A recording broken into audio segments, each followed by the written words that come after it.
Hey guys, what's up everyone? Welcome to the Exciting World. Hope you guys are having a fantastic day. Today, today of all days, we're going to be talking about the best headliners to go for if you're playing Teamfight Tactics. Now, just a little bit of intro to what Teamfight Tactics actually is. It is an auto chess where you get the opportunity to at least go through a number of characters, select those particular characters, and use them to play the game. Now, it's not like you don't have to think so much into it, but as you're ranking up, whatever it is that you decide to do with your chessboard, at least since we called it Ludo chess, it has to be within the confines of the game. Now, the game has comps and the game has strategies that you can use to win. Today, we're going to be talking about the best headliners to go for when you're playing the game. Now, from the bottom to the very top, there are a lot of them, honestly, and each of them have their own specifics, or at least they have their own way and how they work perfectly. And if you want to just get ahead of the entire, you know, position, or should I say, the entire set of people that also want to crush you in this game, you might as well know the best possible headliners that are on this game. So let's start from the very beginning. Now, in the beginning, we have level one characters that basically everyone is shown. Just consider them as something to get you through the door. And those would actually have to be Corky, big shot. Now, if you see Corky with two big shots, you choose that one. But if it's anything else apart from that, you're gonna have to just leave it and go. If it's Corky 8-bit, that is gonna be problematic because 8-bit only increases damage with time. So unless of course you're choosing the fact that you're going to like level with 8-bit only, then stick with that. Okay. You can go 8-bit 4, you can go 8-6. That is entirely up to you. But if you're going to choose Corky, choose him under the basis that you are going to use him and throw him away when shit gets dicey. Because trust me, there are other things on this board that you're supposed to concern yourself with, and Corky is not one of them. Okay. Now, the next one that we can talk about is Jinx. Now, Jinx with Rapid Fire is completely good because Rapid Fire stacks up speed with every shot. So if you have her plus a Ginto's blade, you are set for life. You can just like body every single character on that game. At least till you get to like level two or match two, one, two, three. That's when shit gets real and people have decided that they no longer want to play nice and they want to just destroy everyone else on the board. So yeah, if she has the rapid fire trait, you definitely go. Now, there are other mentions that are worthy of this if you are on the first state or you're starting. That's Lilia Superfan.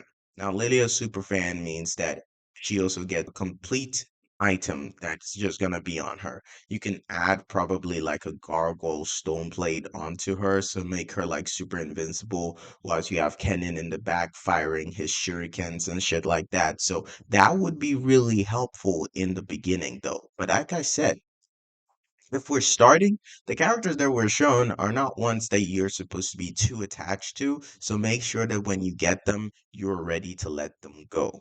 Now, Jinx and Twitch, I've already talked about Jinx having the rapid fire and how that's also good, but you should also learn to keep an eye out for Twitch as well.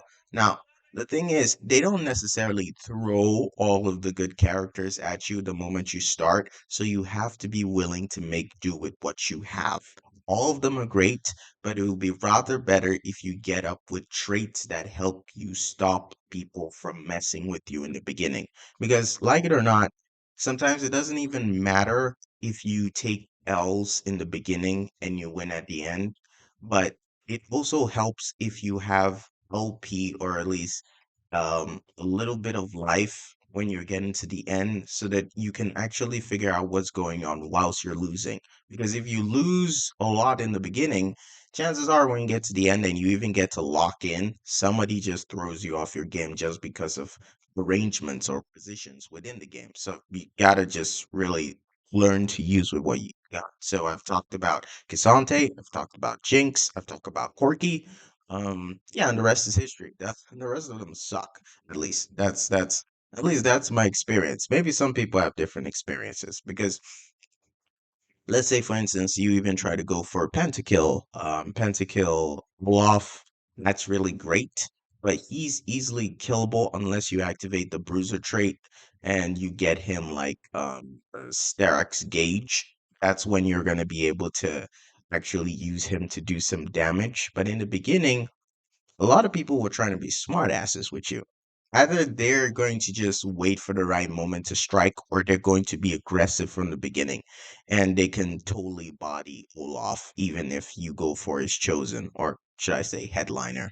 Now, the next one, if you go to the next stage, you already got 2-star, or at least level 2 characters. You have like Twitch, or you have like Kaiser, but you are supposed to go for Kaiser Big Shot or Twitch Executioner. Now, Twitch Executioner means that he gets to do critical damage when he tosses his toxic shit. The next one, too, is Kale. Kale is also really impressive. She has, if she has Pentakill, is good.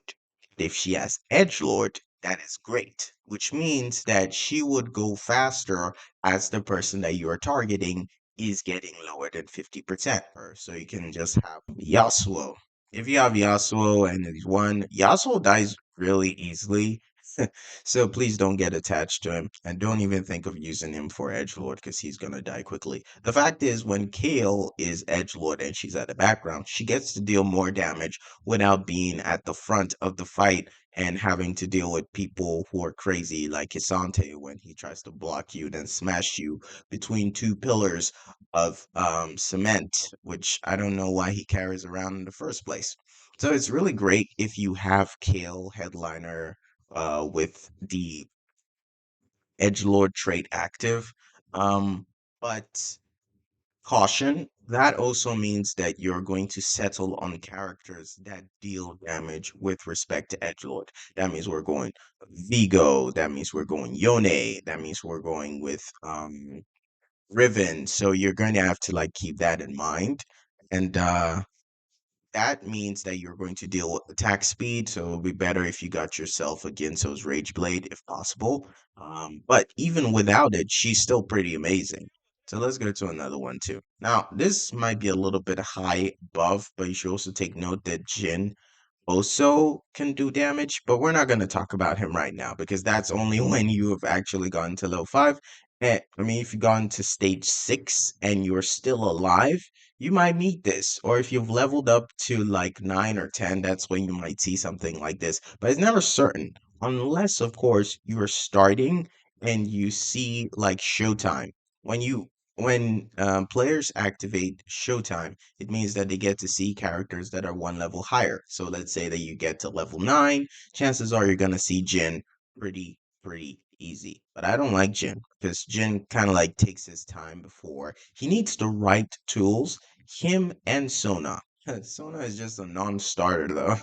Do not see if you see Sona 2-star, chances are you have a very solid front line and your back line can just chillax and take as much time as needed.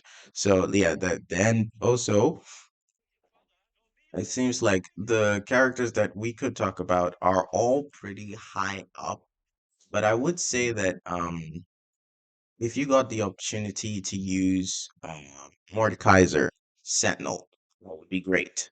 Mordekaiser Sentinel means that you don't have to get another Sentinel on the team, but if that is not playing across as to wanting Pentakill as a comp for you to be using for the entire game, it'll be much better if you just had that, but as Pentakill, right?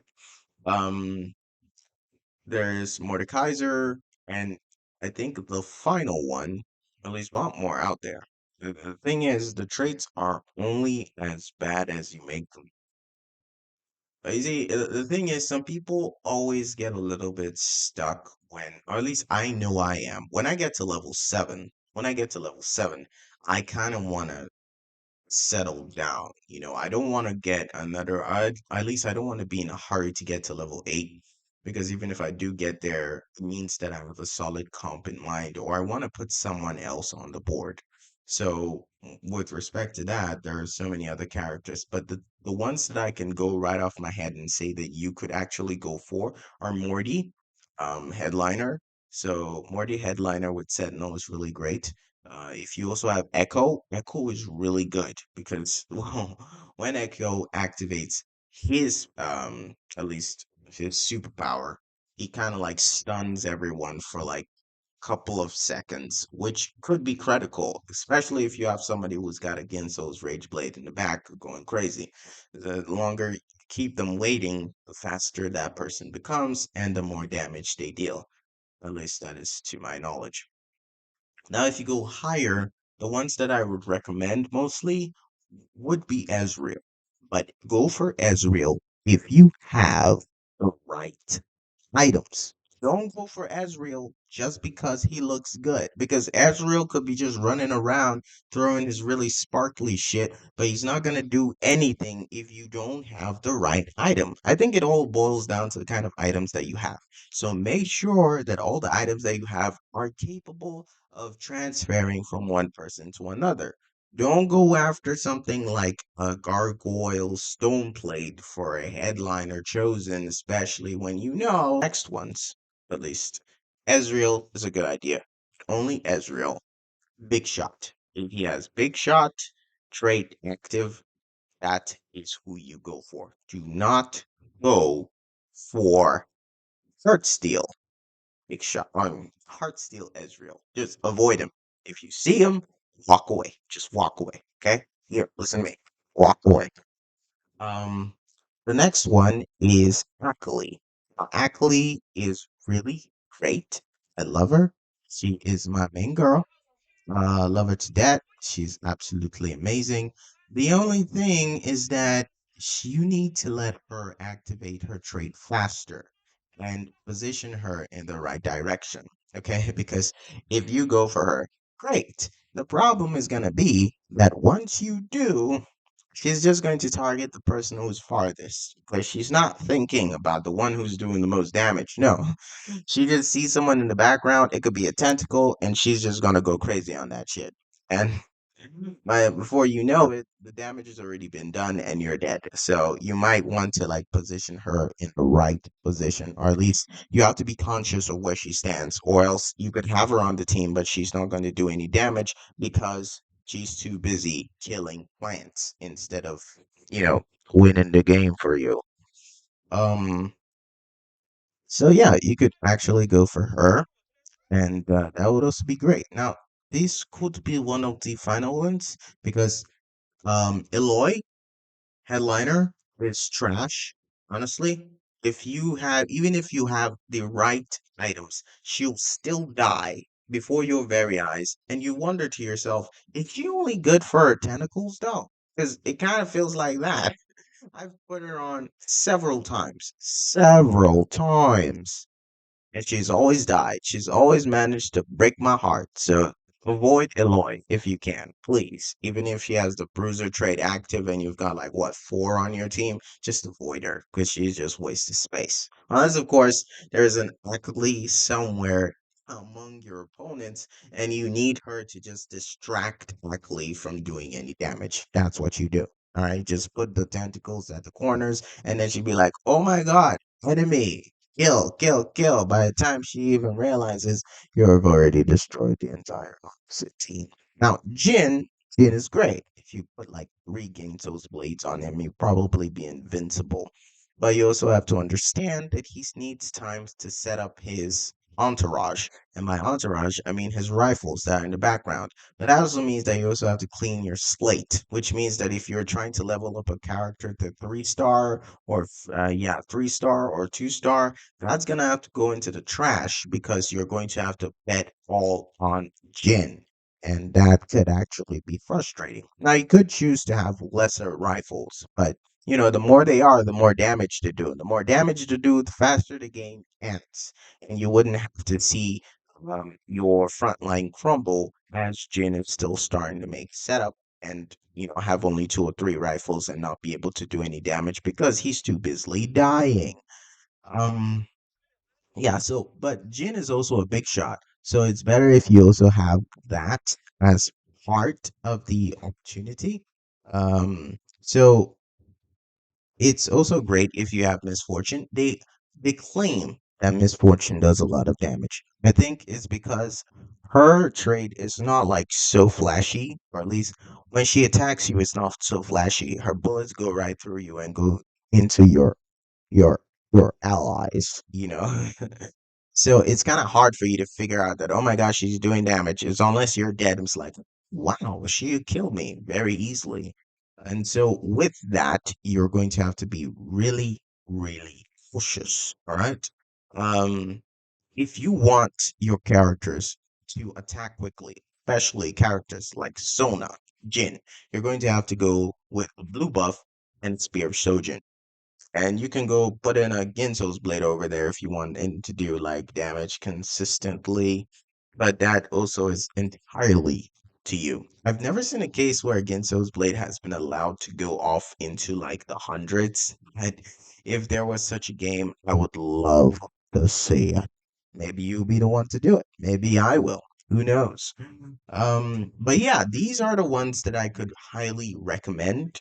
The ones that I would say steer clear of, at least if you don't have a very vested idea of what you want for those characters, don't go after them. Honestly, don't go after them because they might be a waste of time. Now, all the ones that I recommended, they're really great if you have the right items for them. But I would say the ones that I would say be very cautious of in terms of positioning is Akali and Ezreal. Because Ezreal could be able to wipe out the entire enemy board, but if you don't put him right, he is not going to do shit. All right. He's going to fire his freaking cleaving bow, and it all it's going to do is just fire at the front line, which is already rock solid and can't be penetrated no matter how hard you try. Like an immortal virgin or something. I don't know how to describe it. All I'm saying is that if you ever get the opportunity to use Ezreal with a big shot, just put him in the right spot, give him a jeweled gauntlet, Shojin's blade, and possibly Ginso's rage blade, and then he's going to do more damage. Now, I know that there are a lot of people that go around using the short term for all the items, all the non-components. It's great. I love you guys. But when I started this, I had no idea what anyone was talking about. People go around, they're like, Hodge, JG, shit like that. Oh, okay, okay, you're talking about things within the game. Great. Now I'm going to have to decipher everything that you just said. Now, you might call me slow. That's great. Thank you. I do appreciate it. Sometimes I love slow and steady. At least I like to meddle with my playing field before I actually understand it. So, to be fair,